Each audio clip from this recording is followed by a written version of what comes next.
Allô, Robert, j'ai décidé qu'on part l'enregistrement parce que, dans le fond, c'était trop pertinent ce que tu racontais, là. Bonjour Lucie, ça me fait tellement plaisir de te revoir Ah après bon? toutes les semaines. Ça fait un bon bout de temps, là. Oui, ça fait un bout de temps. Bon, parce que j'avais des travaux à faire à la maison. Tu sais, des fois, le quotidien nous rattrape puis on doit faire des choses plus ordinaires.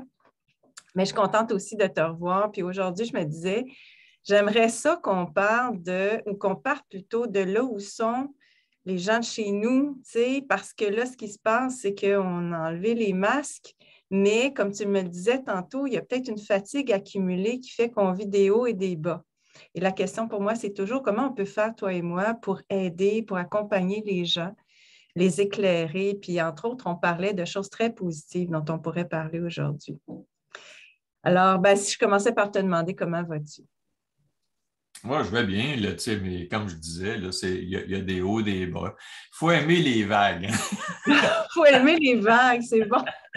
On est dans une époque où il faut aimer les vagues parce qu'il y a des vagues dans la vie, pas plus compliqué que ça. Puis il y a des vagues dans nos humeurs, dans nos états d'âme.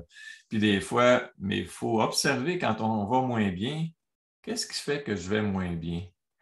Puis c'est un exercice qu'on peut faire. Puis on ne va pas juste moins bien parce qu'il y a des circonstances particulières, mais parce qu'on a une attitude particulière face aux circonstances.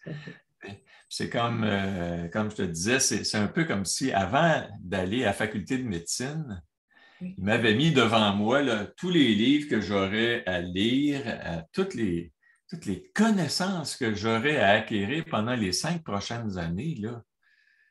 Aussi, il m'avait montré, avant d'avoir mes 4 enfants, tout ce que j'aurais à vivre, les visites à l'hôpital pour l'un, pour l'autre, tous les bouleversements, le divorce qui s'en venait. Là, tu sais. J'aurais dit non, non, non, je m'en vais, je me sauve. Mais si on prend ça une journée à la fois, une cuillère à la fois, tu sais, comment on mange un éléphant, là, tu sais, une bouchée à la fois. Tu sais, c'est comme, si tu prends ça de même, tout, tu te gères bien, puis tu Oui. acceptes d'apprendre une journée à la fois. Tu sais. Des fois, je voyais, là, qu'est-ce qu'on fait par rapport à ce qui s'en vient, là. Tu sais, puis là, si on voit tout ça, on vire fou, là, parce qu'on ne le sait pas. Puis la vie est imprévisible, mais il faut découvrir, s'amuser, se découvrir à travers tout ça. Et Hum. puis, savoir qu'on est là temporairement. On peut-tu jouer à ça? On peut-tu prendre ça avec plus de légèreté, s'amuser? Il y a des gens bien sérieux, c'est ça le problème, qui ont des agendas, là, tu sais, ils ont la face de même. Là, tu sais. Puis il y en a d'autres qui jouent avec la vie, là, tu sais, qui s'amusent. Moi, j'aime mieux être dans ceux qui jouent avec la vie, là, tu sais, qui rencontrent l'inédit. Je ne pensais pas. Moi, j'avais prévu ma retraite. Je vais faire des voyages. Là, il faut que je fasse un voyage à l'intérieur. Oui, C'est oui. peut-être le plus beau voyage. Changer mon regard, changer mes yeux, mes perspectives, renoncer à certaines affaires, à certains plaisirs, en découvrir d'autres. Et puis, être désillusionné des fois de réaliser que la science est malmenée. Il y a plein de choses qui viennent nous brasser un peu. Oui, Faut-tu et nous apprendre. acceptes donc de te faire brasser, Robert. La vie. Les enfants t'ont brassé, ta femme te brasse régulièrement aussi. C'est ça, la rencontre, le beau côté de la rencontre. C'est vivre, c'est apprendre, c'est grandir, c'est pas perdre son, son étonnement devant la vie, son Hum. étonnement, puis devant le mystère, le miracle de la vie, là, qui n'est que transformation. Pas compliqué, là, c'est transformation. Donc, il y a des crises. Il faut accepter qu'il y a des crises, ouvrir aux crises, et puis en profiter pour s'éduquer. Hum. Là, je relis Taleb, Nassim Nicolas Taleb, qui est un Libanais et un ancien trader, là. Un gars brillant. Il a écrit Antifragile. Au lieu de parler de la résilience, lui, ou de la robustesse mentale. Enfin, c'est de la psychologie positive, là, tu comprends? Avec un regard d'un gars d'une érudition extraordinaire. Et puis, je lis ça, puis je me dis, quel bonheur d'avoir l'occasion de lire, de s'ouvrir à des grands esprits. Moi, j'écoute Fouché des fois. Quel putain de génie, là, tu sais. Lui, il parle du putain de facteur humain, que même tu sais, mais c'est des découvertes, tu vois, qu'on n'aurait pas fait si on n'avait pas vécu Exact. cet épisode-là. Il y a des gens inspirants qui, tu sais, on a repris contact, Lucie, là, grâce à cet épisode-là, tu sais. Alors, tu sais, il y a plein de miracles qui se produisent aussi Tout à fait. à travers cet épisode un peu chaotique, là, Oui. où il y a la mort d'un ancien monde, la naissance d'un nouveau monde, puis on participe à ça. Là, est-ce qu'on est résistant, résilient, ouvert, accueillant, créatif, calme ou paniqué? C'est vraiment une invitation, ce que tu racontes, là, une invitation à se situer en termes d'attitude. Tu disais, il y a plein de choses que tu as dit, j'ai noté, c'est tellement intéressant. Tu disais, c'est possible qu'on vive de la fatigue en ce moment, fatigue après 2 ans de restrictions au Québec. Puis en même temps, le fait qu'il n'y a plus de masques, on redécouvre les visages des gens, on peut se sentir très enthousiasmé par ça, là. Et on peut considérer que c'est injuste ce qu'on a vécu, mais en même temps, tu sais, quand tu dis une question d'attitude, on peut peut-être voir ça autrement puis se demander en quoi j'apprends quelque chose de nouveau, en quoi je découvre. Tu disais, on découvre des personnes qui nous impressionnent. C'est drôle, j'ai fait un post là-dessus cette semaine. Je disais que je suis plus impressionnée par les gens que je découvre en ce moment et qui sont capables de voir l'envers du décor de toutes ces décisions gouvernementales qui ne sont pas sanitaires, là. Je suis plus impressionnée par ces gens-là que le décor lui-même, tu sais, le contexte qui justifie de faire peur aux gens. Ça ne m'impressionne plus, là. On dirait que cette science-fiction, cette pièce de théâtre, on est blasé de ça. Mais les gens qui ressortent à travers ça, tu disais que ton auteur là, de tantôt parlait du gros Tony. Ouais. Je trouve ça vraiment bon ce que tu dis là ou ce qu'il dit, parce que les gens qui m'impressionnent, ce n'est pas nécessairement les intellectuels, c'est les gens qui ont du courage d'être, puis qui sont brillants, là. Ils sont brillants, mais ils n'ont pas nécessairement fait des études à l'université. Puis ça ressort. Tu sais, quand on compare, là, je disais tantôt, là, avant qu'on rentre en ondes, il y a ce que disent les médias à travers les journalistes, ceux qui sont prétendus des scientifiques. À côté de tout ça, là, il y a des gens extrêmement brillants qui s'expriment, lucides, articulés, puis il y a un écart entre les deux, là. Ce qu'on voit à la télé en ce moment, puis ce qu'on entend sur l'Internet, des spécialistes, mais parfois des gens ordinaires qui s'expriment, pour moi, là, c'est vraiment 2 mondes différents. Et c'est ces découvertes-là qui, moi, ça m'impressionne, ça m'émerveille. Oui, ça m'émerveille constamment, tu sais, puis la découverte de gens qui, des fois, ont travaillé dans l'ombre toute leur vie, mais avec une acuité de regard. Puis il y a des gens sur lesquels on projette les spots, là, je pense à Fauci, qui sont des crapules bien organisées, là, tu sais. Alors, des crapules, des gens corrompus jusqu'à la moelle. Puis c'est eux autres, les spots vont sur eux autres. C'est eux autres qui sont supposés de nous diriger, nous orienter, en fait, nous exploiter puis nous fourrer avec nos peurs, puis nous maintenir dans la peur. Puis eux autres, ils ont le savoir qui va nous, nous permettre de vivre dans la sécurité, Ben oui, c'est ça. dans la sécuritose Ouais. plutôt que dans la sécurité, que c'est un leurre, la sécurité. Oubliez ça, là. Il faut accepter de vivre dans l'insécurité, dans le risque, dans la vie, dans le changement, la mouvance, la transformation. C'est Exactement ça qu'on découvre. la vie. C'est la vie, c'est ça, cette fluctuation d'émotions, tu sais, un peu comme les saisons, c'est la vie, puis cette peur de la mort qu'on a inventée, parce que c'est complètement absurde d'avoir peur de quelque chose qui est naturel, qui fait partie de la vie, on va tous mourir. Mais souvent, les gens le disent, là, on n'a pas peur de la vie, mais en ce moment, on a peur de vivre, finalement. On est tellement dans la sécurité, dans la protection, que c'est une appréhension de ce qui peut arriver à travers cette vie-là. Alors, mais ça nous permet de découvrir ça. Comment on s'est assis, je pense, sur des illusions. On pourrait dire ça, des illusions que la mort n'existe pas, qu'on peut l'éviter. Tu parlais de ce qui se passe en Chine en ce moment, comme si on pouvait atteindre un zéro de cas, par exemple. C'est complètement absurde, mais on réalise, on devient un petit peu plus lucide que ce n'est pas possible et qu'on doit se sortir de tout ça puis apprendre à vivre dans l'insécurité, comme tu dis, dans la fluctuation, dans ces saisons de la vie qui sont si belles, chacune d'elles. Oui, mais oui, puis que les personnes âgées sont plus à risque de mourir que les personnes jeunes. Gardons ça. Est-ce qu'il faut empêcher les jeunes de vivre parce que les personnes en fin de vie, on ne veut pas qu'ils meurent? Tu comprends? Ça met à jour des dysfonctions totales. D'abord de notre esprit qui s'attache, qui s'accroche à la vie. Mais la vie, tu ne peux pas t'accrocher à ça. C'est comme si tu veux prendre de l'eau, avec tes mains. Là. Tu ne réussiras pas à boire comme ça. Là. Tu comprends? Il y a des affaires qu'on fait, tu te dis, on est à côté de la plaque. Il faut s'en rendre compte. Quand je souffre, il faut que ma souffrance elle soit utile. Qu'est-ce qui te fait souffrir, Robert?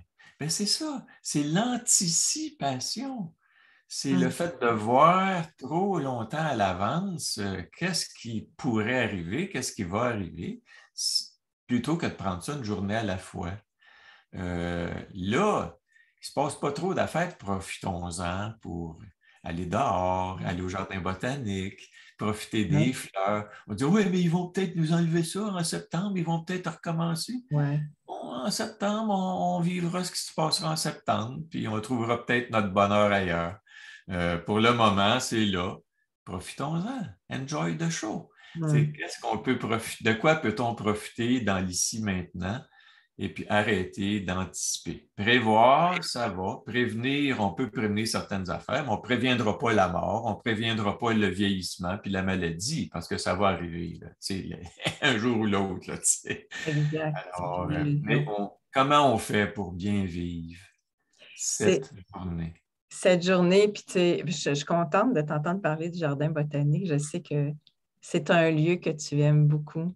Beaucoup, qui est ressourçant. Puis quand on ne peut pas voyager à l'extérieur, tu peux voyager à travers ce beau parc-là, comme d'autres. Juste avant de te rejoindre, j'écoutais une dame de 90 ans qui racontait qu'elle ne s'est pas faite vacciner. Puis j'ai trouvé tellement belle parce qu'elle subit beaucoup de pression nécessairement. Puis elle disait, mon corps m'appartient, ça n'appartient pas au gouvernement. J'ai trouvé solide. Tu vois, ça n'est une des personnes qui m'impressionne, moi, être capable de dire ça malgré la pression. La souffrance. Erickson, Milton disait, pour accepter mieux la souffrance, qui correspond à 3/3, par exemple, 3/3 de souffrance passée, présente et future. Si vous enlevez 1/3 de la souffrance passée, vos souvenirs, par exemple, qui vous font souffrir, puis 1/3 de la souffrance du futur, vos appréhensions, il vous en reste juste 1/3 là, qui correspond à votre présent. C'est beaucoup plus facile à prendre à ce moment-là. Puis préparer, je trouve ça vraiment important, puis peut-être qu'on pourrait y revenir une autre fois, mais j'entends beaucoup ces temps-ci dire ils nous enlèvent les masques, mais c'est pour mieux revenir à l'automne. Puis j'entendais les gens réagir en disant bien, pourquoi on ne se dit pas plutôt que de se préparer à ce que ça revienne, se préparer à ce qu'on maintienne notre ouverture à vivre, là, comme tu dis, sans masque. Je trouve ça vraiment important. Je pense que oui, on peut se préparer, mais à quoi on se prépare pour l'automne? On peut peut-être se préparer à passer le message. Moi, je me disais, mon Dieu, ça se peut-tu? On était 2 ans, les non-vaccinés, à ne pas être malades, ou presque pas, à moins consulter les hôpitaux, par exemple. Est-ce qu'on peut se préparer à passer le message que la vaccination, là, ça ne donne pas grand-chose, puis on peut être en santé même si on n'est pas vacciné? Je pense qu'on a vraiment à réfléchir comment on se prépare à cet automne pour continuer le mouvement d'éveil, le mouvement de conscience. Les gens sont plus conscients là, des conflits d'intérêts des compagnies pharmaceutiques, par exemple, plus conscients des conflits d'intérêts sur le plan politique, mais ce n'est pas la masse. Alors, je pense qu'on peut continuer d'informer les gens se préparer à être solide quand cette période de l'automne va arriver, là. Oui, puis de s'autoriser à la désobéissance civile. Ça va devenir un impératif, un devoir citoyen à un moment donné, de faire une désobéissance civile paisible, pacifique. Un peu comme François Maléga le fait, qui est sorti d'ailleurs de prison. Oui. Et puis finalement, parce Ouais. que tu ne peux pas garder un gars comme ça en prison, tu sais,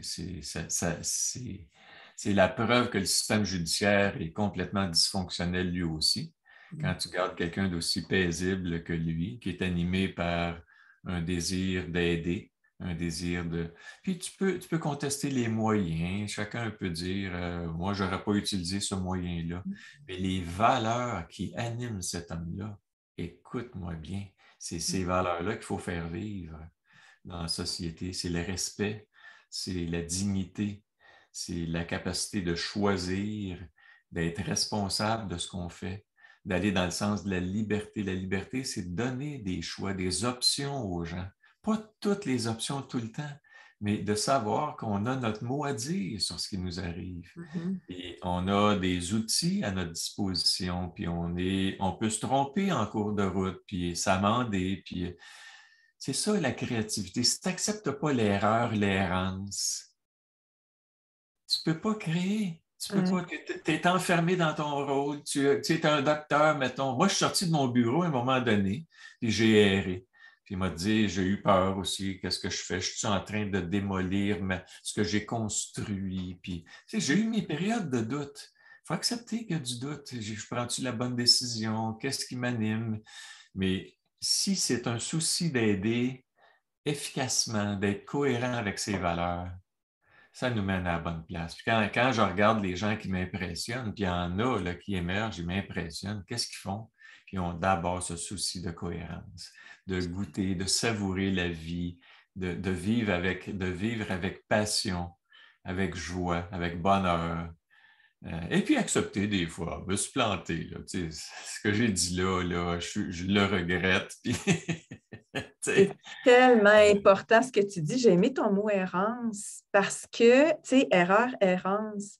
C'est vrai que plusieurs vont hésiter à passer à l'action, par exemple, à faire quelque chose qui est en lien avec leurs valeurs. Tu parlais de cohérence. Ils vont éviter ça, hésiter parce qu'ils ont peur de l'erreur. Et puis, l'errance, alors qu'on fait tous des erreurs, on est tous imparfaits, maladroits. Mais je trouve ça tellement important, l'errance dont tu parles, c'est cette période qu'on traverse tous à partir du moment où on lâche prise sur nos habitudes, nos illusions. Puis là, on va dans la découverte parce qu'on ne sait pas, on nage dans l'inconnu, on erre pendant un certain temps. Puis toi, tu l'as fait dans ta profession. Je peux dire que je le fais présentement. Je suis dans un pays complètement différent. ben ouais. Je erre, je cherche mes repères jusqu'à temps que je découvre. Puis je me solidifie aussi là-dedans. Puis je pense qu'il y en a plusieurs qui, dans les mois qu'on a traversés et qui s'en viennent, vont vivre de l'errance. Puis là, ce que tu dis, c'est acceptons cette errance-là. Elle fait partie de la vie. Dans tout changement, il y a une période de transition un peu difficile. On n'a pas les deux pieds tout à fait ancrés. Puis, je t'ai parlé de François Maléga. Je trouve ça tellement important parce qu'on mise là en ce moment sur les gens qui nous impressionnent. François, c'est tellement l'exemple parfait de la cohérence. Puis ça me fait réaliser qu'on a un double discours en ce moment dans la société, c'est-à-dire que François est là pour protéger les enfants. C'est son discours, là, protéger les enfants. Et d'un autre côté, on entend le gouvernement dire on fait ça pour protéger. C'est le mot, hein, protéger. Mais on peut vivre beaucoup de confusion. Qu'est-ce qui est vraiment de protéger et qui? Puis on a voulu protéger les aînés, hein? C'est ça qui est arrivé au début. Et là, ce que ça me dit, c'est pour protéger quelqu'un, il faut d'abord le consulter. Il faut savoir qu'est-ce qui est important pour cette personne-là. Les aînés, là, qu'est-ce qui était vraiment important? Est-ce que c'était leur sécurité physique ou leur sécurité affective? On a coupé les aînés de leur sécurité affective. Ça les a fragilisés, puis certains se sont donné la mort pour ça et sont morts par manque de soins. Puis les enfants, c'est la même chose. Qu'est-ce qui est vraiment important pour les enfants? C'est quoi? C'est-tu vraiment d'être en sécurité ou c'est de vivre leur vie, leur enfance, être en contact avec leurs amis? On ne les a pas consultés. Puis encore là, je faisais une petite parenthèse quand on m'a fait remarquer que les enfants avaient du mal à enlever leur masque. Écoutez, c'est la moindre des choses d'attendre qu'ils soient prêts eux-mêmes. Parce que si on voulait encore une fois imposer nos choix sur eux, ça serait comme faire la même chose quand on a imposé le port du masque pour eux. Laissez-les vivre cette transition-là, puis que ça vienne d'eux, puis qu'ils puissent réfléchir un peu à qu'est-ce que ça veut dire d'enlever un masque. Là. Il y a plein de choses super importantes, puis choses importantes que tu nommes, puis qui font partie de cette crise qu'on vit, mais qui est éclairante, qui nous ouvre les yeux, puis qui crée le changement qui n'est pas toujours confortable, mais qui est bon. Oui, puis comment facilement on peut basculer dans un délire personnel, un délire collectif, et comment les humains, ça nous permet d'avoir de la compassion, tu sais, pour ceux des fois qu'on va blâmer facilement. C'est facile de blâmer, de juger, sans savoir de quoi on parle. Tu sais, comment l'esprit humain est quelque chose de très, très fragile. Hein? Tu sais, c'est comme...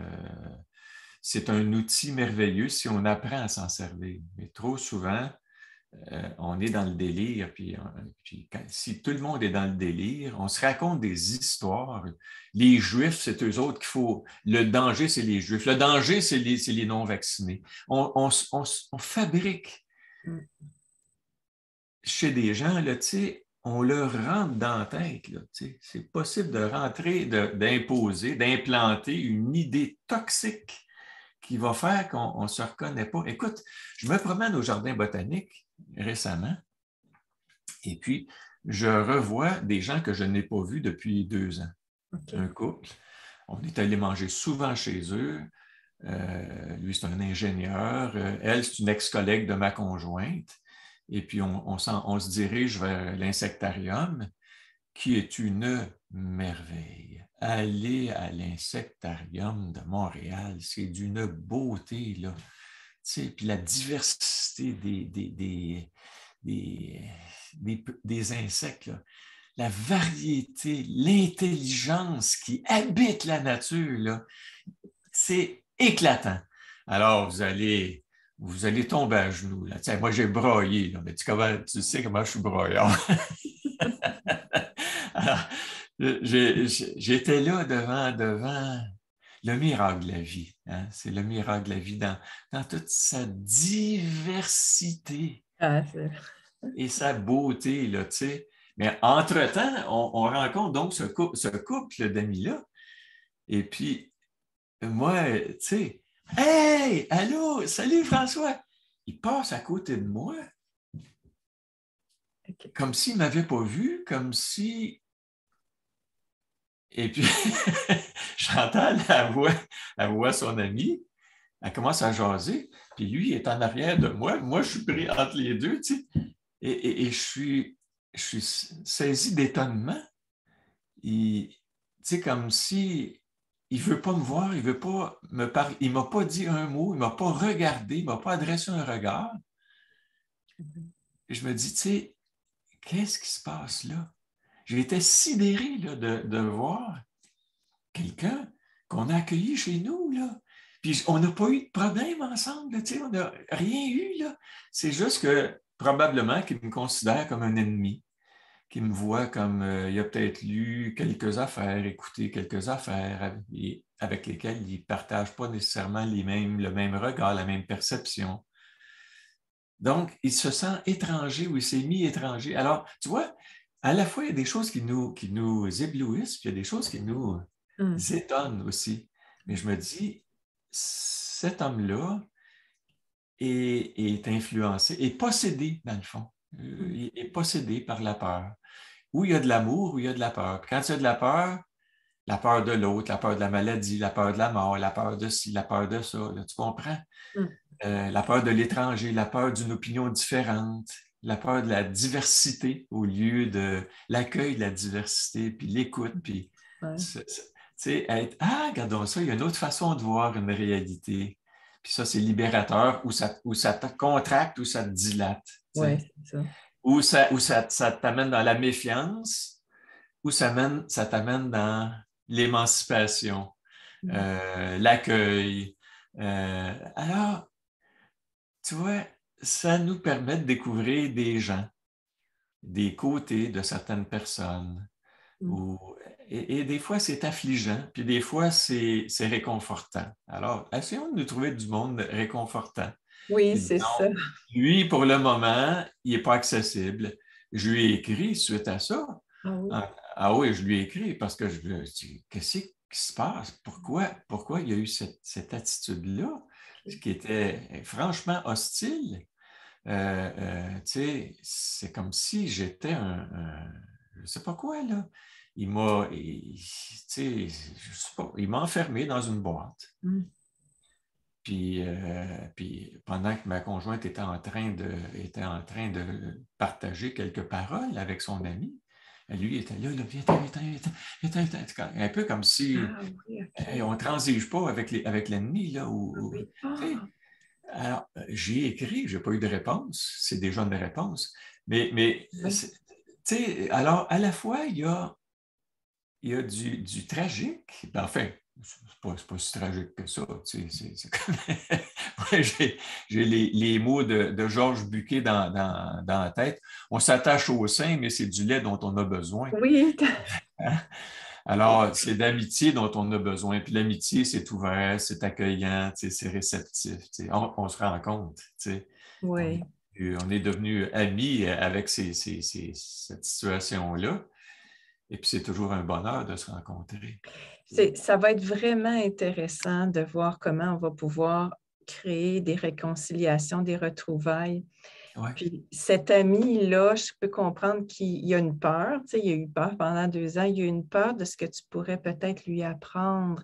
J'ai l'impression qu'il y a ça en ce moment qui se passe parce que l'esprit a évolué quand même à travers la crise, puis les gens sont au courant qu'il y a une autre vision des choses. Ils sont au courant minimalement et on leur a dit, ben, des gens comme toi, comme moi, comme les autres qui ont la même perception de ce qui s'est passé, ben, on leur a dit de se méfier. Puis là, il est là-dedans, puis j'ai l'impression qu'il va y avoir éventuellement une plus grande ouverture quand il va y avoir d'autres personnes que nous, par exemple, qui vont commencer à s'affirmer. Puis ça va créer une ouverture, mais c'est tellement délicat. Hey Robert, tu sais ce qu'on a vécu juste avant qu'on rentre en onde, c'était que dans notre Zoom, on m'annonçait qu'il nous restait que 10 minutes. Puis il a fallu que je ferme puis que j'ouvre. Bien, ça me le fait encore. Ça fait que ce que je propose, c'est qu'on prenne 5 minutes pour conclure au moins cette partie-là, puis on verra si c'est pertinent d'en faire une suite ou sinon en faire une toute courte cette semaine, puis se reprendre la semaine prochaine quand je vais oui. arranger mon petit problème de Zoom. Alors, Mais tu sais, écoute, moi, je pense que ce qu'il faut actuellement, c'est des choses très simples. Bien profiter de ce qu'il y a. Bien profiter de certaines personnes qu'on a découvertes. Tu sais.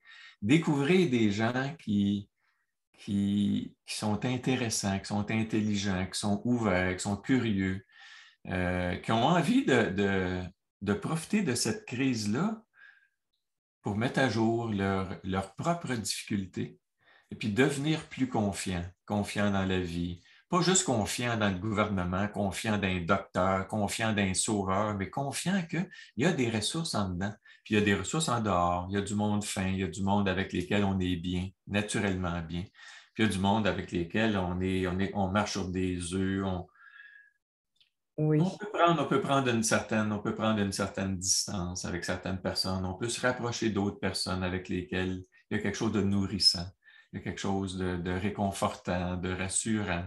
Il y a une confiance qui nous habite. Tu comprends? Oui, c'est vraiment intéressant. C'est comme si la crise actuelle, d'un point de vue extérieur, nous force à sortir des normes. Mais c'est la même chose sur le plan relationnel. On avait des normes relationnelles. Il y a des gens qui, naturellement, c'est parce que c'est les membres de notre famille, c'est des amis ou des collègues, bien, ça nous obligeait un peu à les côtoyer. Puis là, ça nous force à aller vers d'autres personnes parce qu'on n'est pas nécessairement accepté, mais de se fier sur les ressentis. Qu'est-ce que je Ouais. sens avec cette personne-là? Comme tu dis, est-ce que je me sens devoir marcher les fesses serrées, à faire attention à ce que je dis, ou encore je me sens acceptée totalement dans ce que je suis? Puis vraiment suivre ça, puis aller vers les gens pour apprendre à se découvrir d'autres personnes.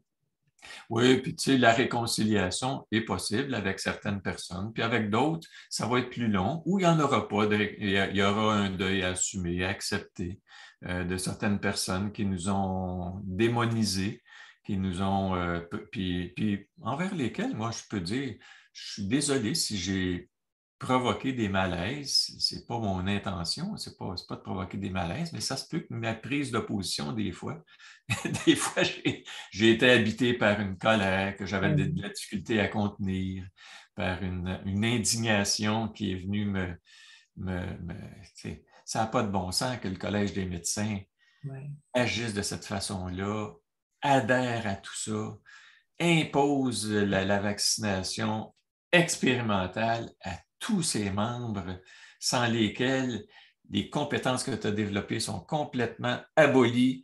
On s'en fout de tes compétences. Tu t'es pas fait vacciner dehors, mon ami. Tu sais, tu dis, Il y a de quoi être en colère. dans quel monde on a basculé? Alors, il y avait de quoi être indigné sur l'utilisation de la science, etc. Là, il y a plein de raisons d'être indigné, mais il y a plein de désillusions, donc, vis-à-vis de nos institutions. Mais ça, là, il faut s'en rendre compte à un moment donné. Ce n'est pas sur eux autres qu'on peut compter. Oui. C'est sur la base, sur Gros Tony, sur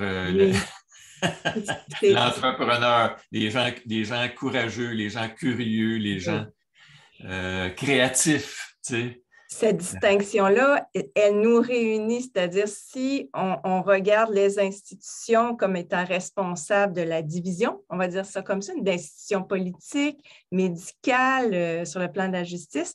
Alors, c'est les institutions qui ont porté un chapeau qu'ils n'auraient pas dû porter, c'est-à-dire exiger d'individus de se diviser, de chicaner.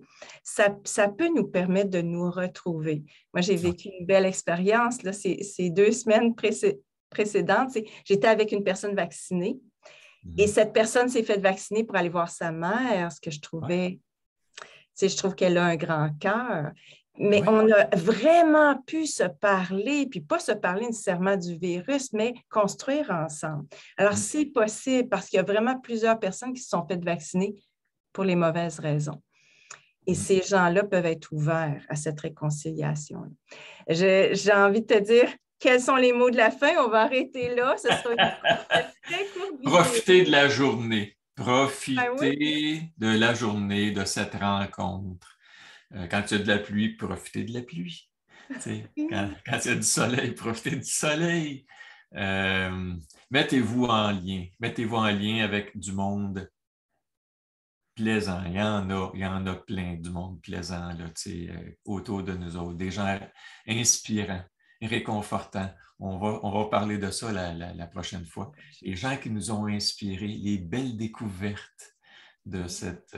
et c'est rarement des politiciens. Il peut y en avoir quand même. Et il y en a aussi qui sont en train d'émerger aussi, des politiciens, une nouvelle vague, en tout cas, qui voient les solutions ailleurs que dans le contrôle, la peur puis le contrôle, par l'identité numérique, le transhumanisme. Mais moi, je pense qu'il faut devenir humain, redevenir humain, c'est-à-dire fort et fragile, confiant, créatif. Alors, se développer. C'est très beau ce que tu dis. Redevenir humain, c'est l'objectif qu'on peut se donner. Donc, pour ce printemps, redevenons humains, se centrons notre attention vers ça plutôt que vers ce qui était très souffrant. Ben, je te dis à bientôt, Robert.